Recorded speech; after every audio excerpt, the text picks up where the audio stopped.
Kiss. Keep it simple, stupid. I promise you, this is not a political podcast. Jump from the deep end of the pool, set up the mood. Paranoid radio, set up the mood. Paranoid radio, set up the mood. Paranoid radio, set up the mood. Set up the mood. Set up the mood. Set up the mood. Set up the mood. Set up the mood. Set up the mood. Set up the mood. Come on, dude, intro time, intro. Testicles 1, 2, testicle. Yes, sir. We're back at it. A young track that never had it. What's shaking, bacon? I don't know what that means, but it gets the people going.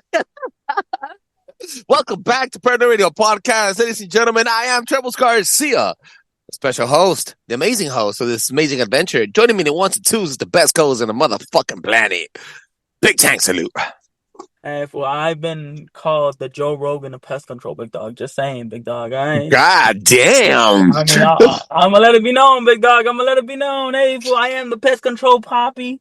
Out here doing it, fool. PCP, pest control poppy. Holy fuck, dog. All right, guys. Well, check this out, ladies and gentlemen. I want to thank the Lord for allowing me to be here today. I want to thank every single one of you for allowing me to enter your space. Ladies and gentlemen, welcome back to the show. Check us out at paranoidradio.com. The most important thing that you can do for the show today is word of mouth. Make sure you check us out at paranoidradio.com and drop a 5-star review on Apple Podcasts and on Spotify. That allows other people to enjoy the show as much as I enjoy making it. Ladies and gentlemen, boys and girls, I have an amazing episode lined up for all of you guys. And right now, at this very moment, with my best friend, co-host on the mic, we're going to deliver some shit that's going to make your head spin. Striking with iron is hot. Jumping in from the deep end of the pool and setting the mood. A big tank. What is happening? Well, what's poppin', slimes? You guys know the deal. It's the greatest to ever touch this mic with still somewhat of his hairline. But doing it, we out here. The better half of Paranoid Radio has finally made it.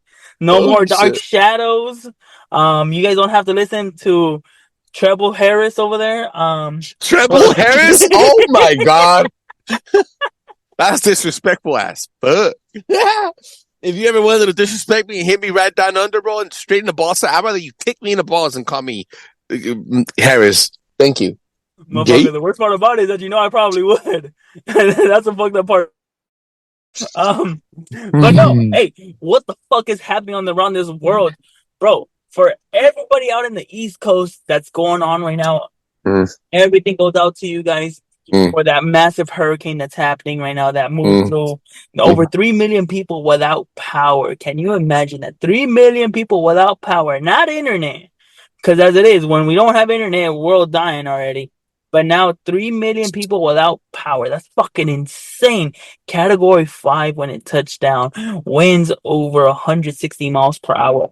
Fucking crazy. And we're over here complaining about a little Santa Ana wind, fucking little blow. And we're all like, oh, fuck yeah, it was windy today. Can you imagine that shit, big dog? Just imagine that shit fucking up your world. Imagine the people that stayed, the people that don't believe in it, because to them, to Floridas, there's people that are like, oh, it's just another hurricane, board it up, cover up the walls, cover up the mirrors, we'll be golden, we'll be solid like that. Bro, can you imagine that, bro? Just fucking showing up with a fucking gator at your front porch, still letting water out. I'm gonna be honest with you, it gets me really angry, the amount of response that the United States federal government is only giving to the United States citizens. It's annoying how North Carolina is not getting enough help. It's annoying how FEMA siphoned and gave money to more immigrants than fucking people that are in the country already. It is fucking extremely, extremely upsetting to see how poorly the federal government's aiding Floridians right now, bro. And I don't want to look, bro. By the time people are listening to the show, the hurricane part would probably already be settled in and everything. But our prayers are to every single person out there that has been suffering on all corners of the earth, but specifically the people in the United States of America right now, bro. You guys will endure. Oh, to say the very least, it's something that's definitely devastating. I mean, there's people that will definitely not be able to recover from this just because a simple insurance policy wasn't checked off. They didn't pay for certain thing. There's people that are going to lose a lot. There's people that left and are just afraid to return. I mean, it is what it is. Nowhere's actually a real safe place on this world. But when you buy a home or you have a house, that's when you rely the most. And imagine losing that, which is fucking insane. That is That's fucking what's happening. That is what's happening around the world, right, my people. I'm gonna give you guys a free bono, a free little pro bono one. Nothing big, nothing small. Not a boner, a bono. I want to know what you guys think. Trebles Garcia is over here preaching his mind out that Jack in the Box got wings. He's kicking wing right now. He's standing on business, 10 toes down, saying that Jack in the Box has invaded the wing market. He's fucking choking cocks out for that wing. Choking cocks? Wait. No, not that. Guys, okay? But Jack in the Box has wings. I don't know how new they are, but I stopped by today and I was like, yo, I got me a little 6-piecer, a little curly. I got me a little limo. Yo, and I'm like, hey, the crunch, the bone-in, hey, bro, it kicks. This ain't no nuggets, bro. These are chicken wangs. They're good. Yes. They're recent, Facts. They're for look. I'm a foodie, you're a foodie. We love to eat at the very least. Even if it's fucking a contest of Maruchan at that. You get me? Man, we don't eat those no more. They have bacteria, remember? They have bacteria now. No good. But no, putting all that aside. Yeah. Bro, can you really say that Jack in the Box is stepping on business with those wings? I have to say this, bro. Better than Wingstop. No, you bugging. Bro, the only good thing that Wingstop has, bro, is the boneless and their many sauces. That's it. But bone-in? You just made your whole opposition invalid. If you say boneless, bro, those are fucking chicken eggs. You just completely lost all respect. Your whole credential out the window. You're uncertified. No more blue check mark. No nothing. You're not talking like Nike with a check. Talking about certified. You're canceled. Okay, how about canceled? Perfect. Canceled. Fucking way to pivot into the conversation. You're so canceled that you remind me of Kamala Harris. She never got canceled yet. See what I did there? Anyway, yo, you're here to fucking blow the gasket off this Fright Fest episode at Paranoid. 4th annual Fright Fest, guys. These are episodes in the Halloween season. And we're going to be bringing something that all of you guys know about, have been glorified and glorifying, and some of you even horny about them. Big Tank, what the fuck are you going to talk to us today about, bro? Step on by all this. Well, okay, so we're actually bringing up something that's been very, very controversial and just hitting social media by storm because of the new episode and their trial. We are talking about the one and only the Melendez brothers. Ooh. Okay, so we're gonna give you the basic rundown, but this isn't your normal what you see on Netflix. You want the regular bullshit little augmented Hollywood story? Go check it out. 1,010%. We don't go fuck. We don't. I'm gonna hit that right now too.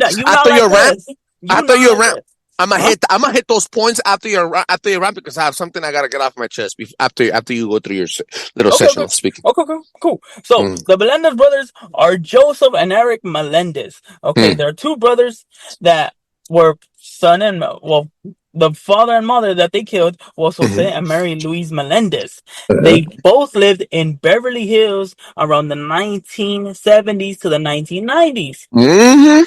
So they were a powerhouse family. They had a nuclear home. They had two parents that loved them, and I'm gonna get back to that in a bit. That loved them and grew up with them, gave them everything possible. They did not miss education. They did not miss a meal. They had everything going for them. They seemed like a picture-perfect family. I'm going to call them Kodak, all right? Straight up like that. Oh, shit. That's how great it was for them. Nobody ever suspected anything. Neighbors. The poster kids of nuclear rich family in LA. Bro, put it this way. You remember those old school pictures where it shows a white picket fence, a family, a dog, and everything? Yep. That was probably them, to be honest. That's how they inspired it. Because that's Mm-hmm. how amazing their life was foretold. They never had Mm-hmm. any issue, no problems. Join the fucking dark side. Get the twist of it. Oh On shit. the year 1989, the two brothers show up and brutally massacre their parents. They had this outrageous scheme that was basically bulletproof, to say the very least. Mm-hmm. There was no issues. They honestly, they probably would have gotten away with it. I'm sure they would have. You get me? They had the ultimate blueprint behind it, and it almost seemed like if it was out of nowhere. And when I tell you there was goring shots of how it all happened, it's an understatement. I Oh want, shit. okay. Any normal person will have trouble shooting a loved one. Doesn't matter Yeah. if it's in rage or it might be an accident. Cool. You could even say it was an accident, maybe a gun went off or something. Mm-hmm. But the way these guys did everything was out of anger, was out of motivation. This Mm-hmm. was no regular, oh, we have to do this. No, they wanted to do this.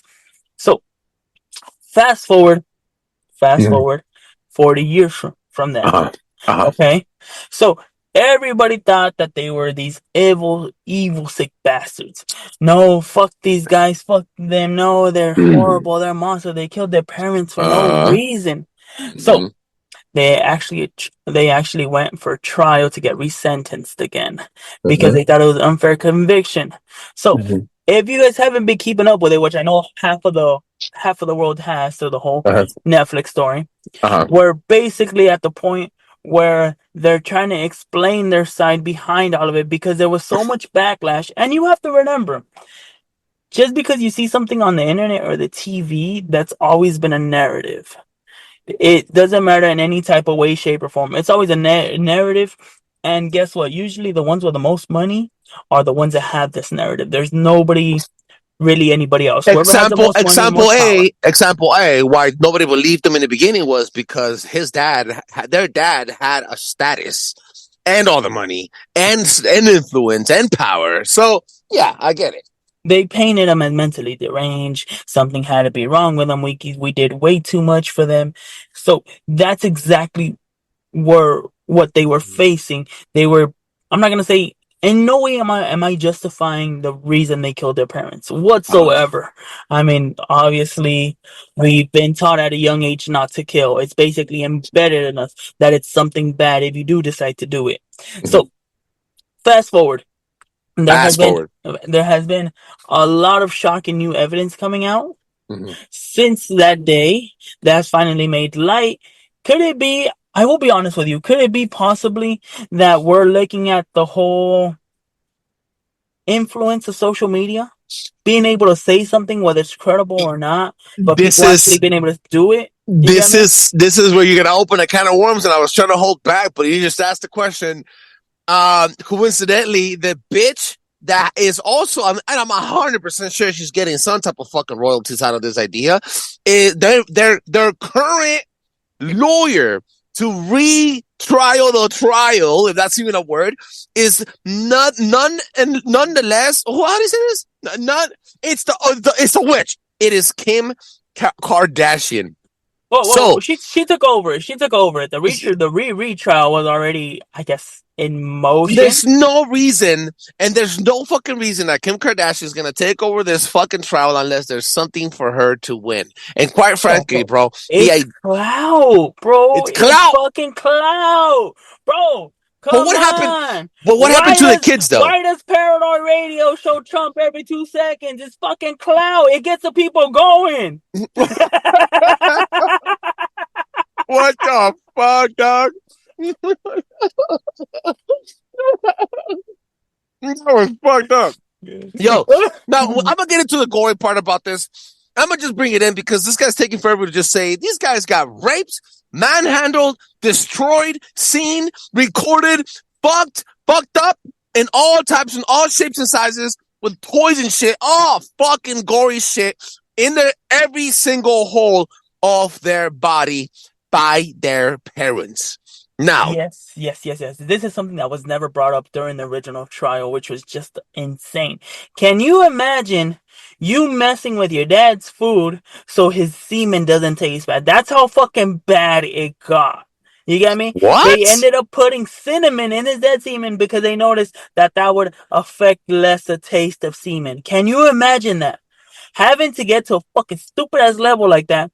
Hey, feed them this, feed them that. Maybe it'll taste less. Can you imagine living in some type of life like that? And the mom knew about it, and the mom Bro, hated her. Yeah, it's. that was the whole thing behind the whole premise of why mom, why mom, hey, why Mhm, them, why them, why this, why this, why that, why this, why mhm, that. You mhm, get me? mhm, mhm, We all know, okay, for the most part, your mom's a main protector over you when your dad's being a dick. You get me? mhm, uh-huh. No, think of the children, whatever it is. Bro, the mom let it happen. Can you imagine your mom sitting there and standing there? You'll grow resentment towards her 110%. There is no Absolutely. denying it whatsoever.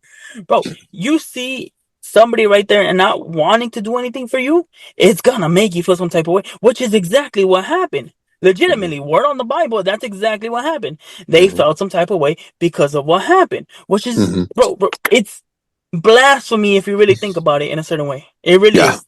Mhm. Quite frankly, bro, quite frankly, I don't give a fuck. And I'm going to tell you why. Now, Oh, this is going to sound very controversial, but this is what we do here. It doesn't matter how many times you got every single access to your inside body using every single stretched out hole that your body, that your dad, that your mom did for you. It doesn't matter how many times you got snapped, fucked, broken, bent over, backwards, or whatever. It doesn't matter. There was three high roads. One was tell the cops, the other one was run away, for example, and the third one was murder them. You, as a man, grown men, decided to go buy the shotties and then penetrate your parents with fucking bullets until their heads exploded plenty of fucking times. You had plenty of fucking time to think this over, but you made the decision to commit the crime. It does not justify what they did, and it does not justify. You went from being a victim to being the victimizer. Okay, guys? Like, look, guys, I don't care how many times you want to fucking hey, sympathize with two them. wrongs don't make a It right. doesn't. It doesn't. So what's that? What is Netflix doing? How does it get controversial in this bitch? It makes it fucking normal that mental illness could lead into gun abuse. It leads to fucking people to believe that because you are getting raped, it's okay to go kill this person, and then it's okay to come out of jail because Kim Kardashian is not trying to fucking keep them in jail. She's fighting so that they could come out of jail and continue selling books and movies and series.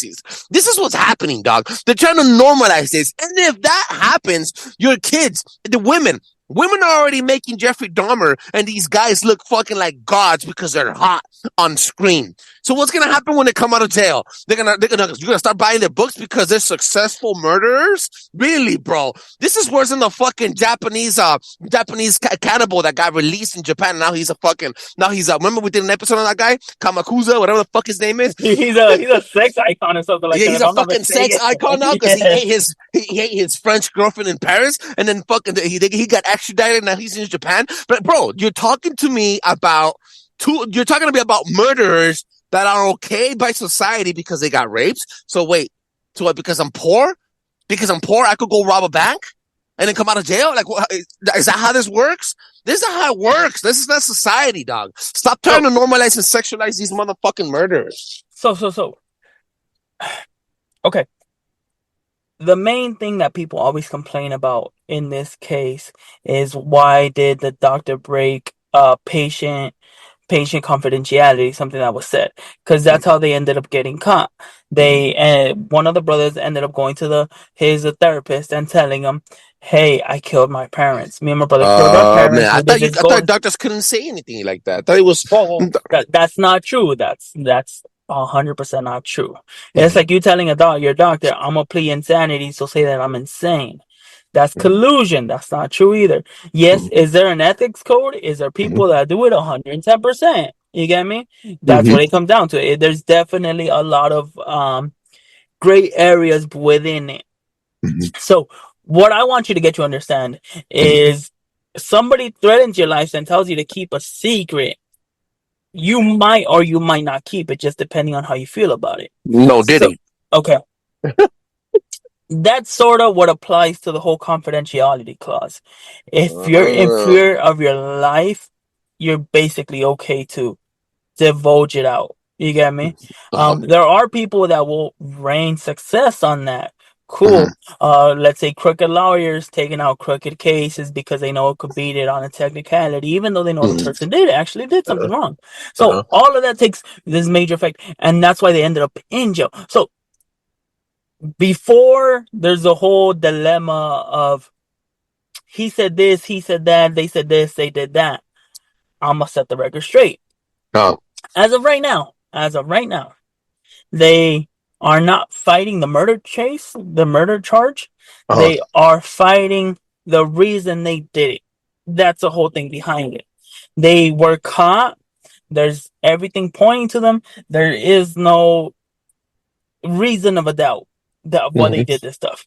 Okay, now they're questioning their whole mental insanity because of what happened, like the whole 5150. Yeah. yeah. And what they're standing by. It's because of this, the reason that we did that. There is no statutory clause in this world that will give you an eye for an eye.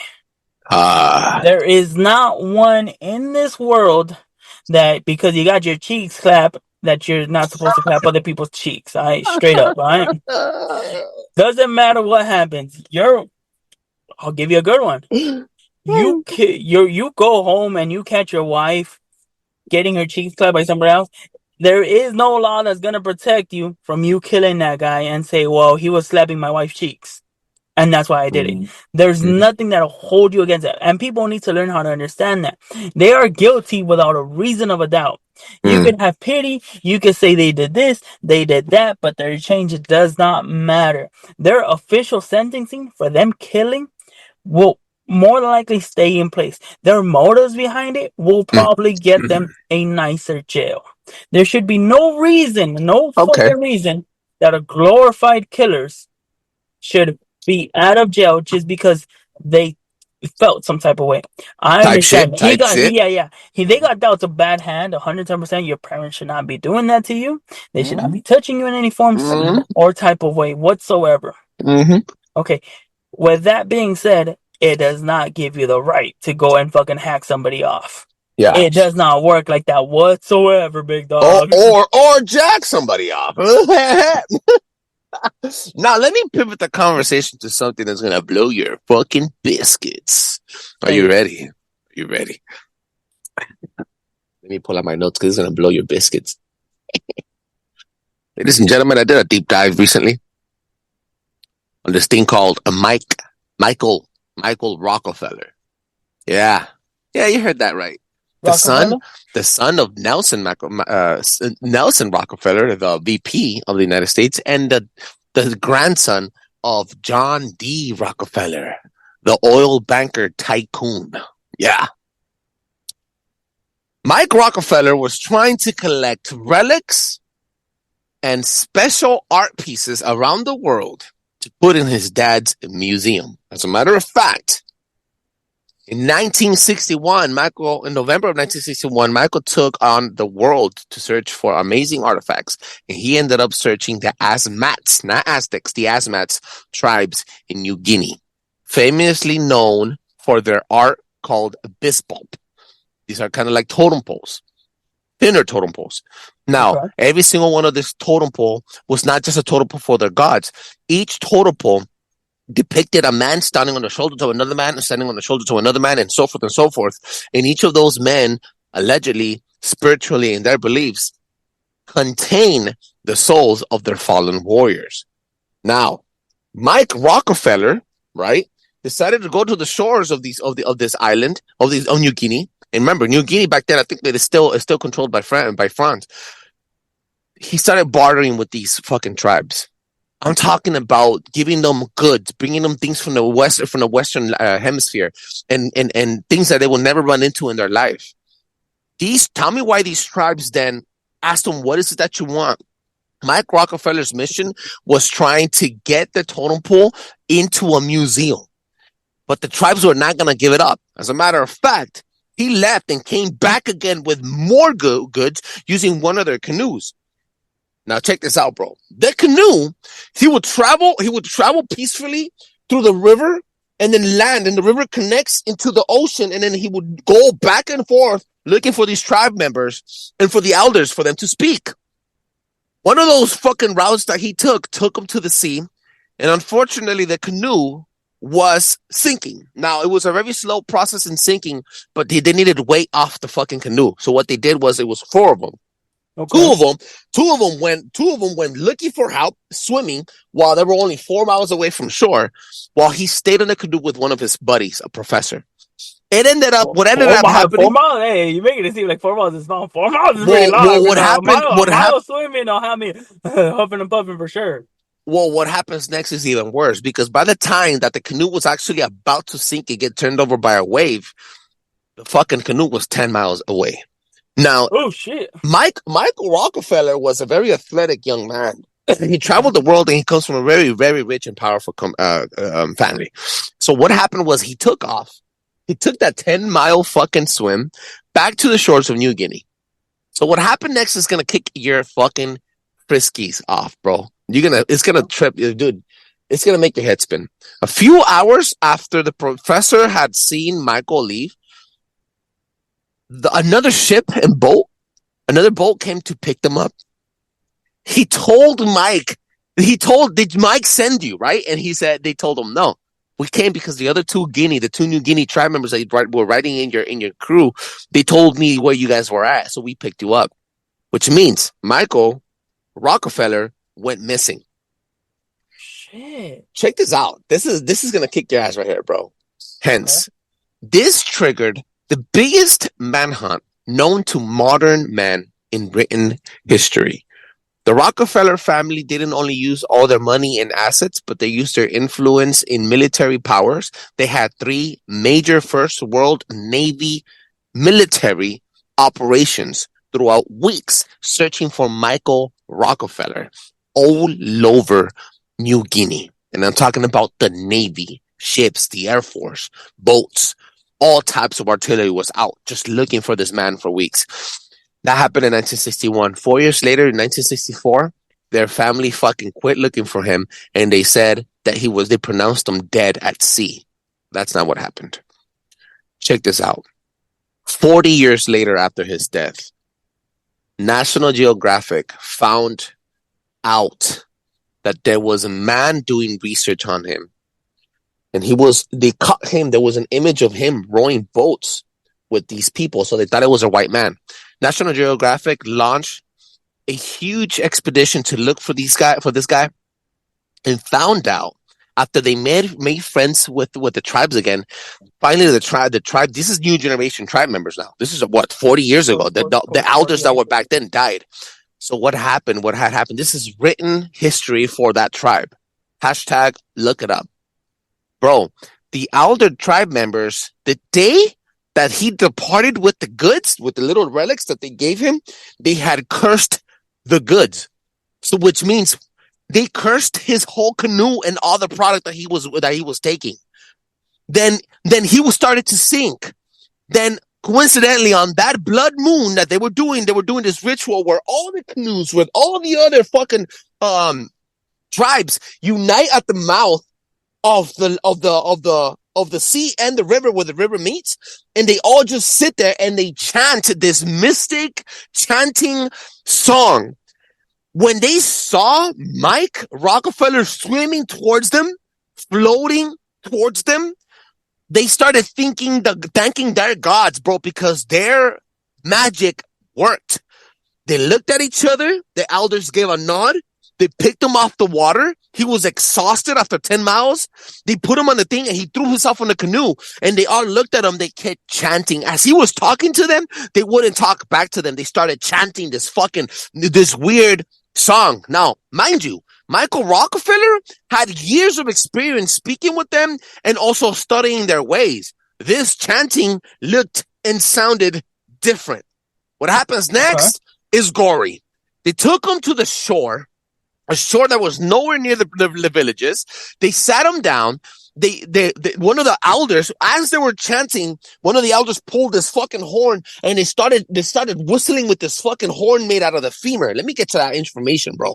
This is gonna fucking, they grabbed Mike, they say, so what happened was, check this out. Crawling out with all his might, Mike gets picked up by the tribesmen and gets dragged into the jungle while the others chanting get louder and louder. And then one of them pulls a sacred horn made out of the femur of human bone and began blowing and sounding like that sounds like the winds of war and death.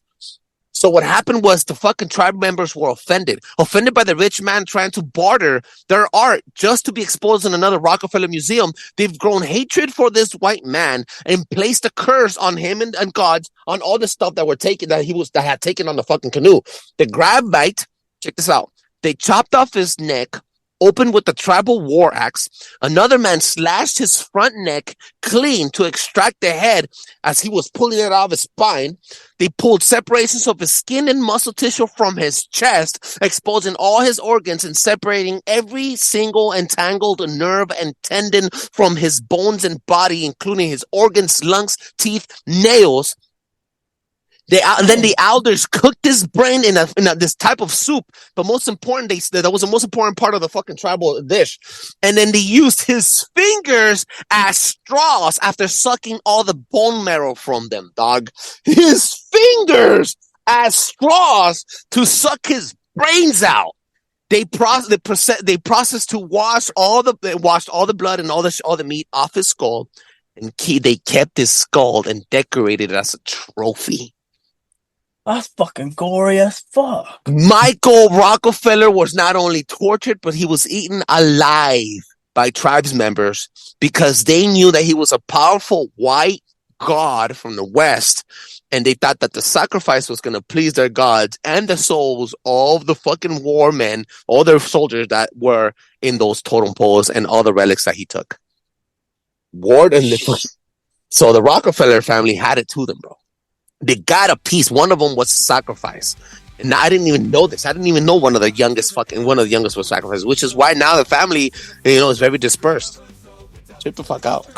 Damn, can you imagine thinking that you're gonna, I guess, potentially be more rich or you're doing something and that be your fate? That's fucking insane to say the very least. The only reason they didn't kill him before is because it wasn't a blood moon. The only reason they didn't kill him before because the ritual needed to be in effect. They needed to chant. They needed to sing those songs. They needed him to come back to them so that the ritual will be perfect. Kind of like how the Jews when they used to sacrifice cows and shit, they wouldn't sacrifice cows and lambs with blemishes. They would have perfect coordinated cows with zero blemishes and needed to be a special breed for them to fucking kill it. You see what I'm saying? Same thing. The ritual needed to be perfect for them to count it. So what they did was curse the stuff so that he could come back and then they could finish the ritual. Get the fuck out. Talk about coordinated magic.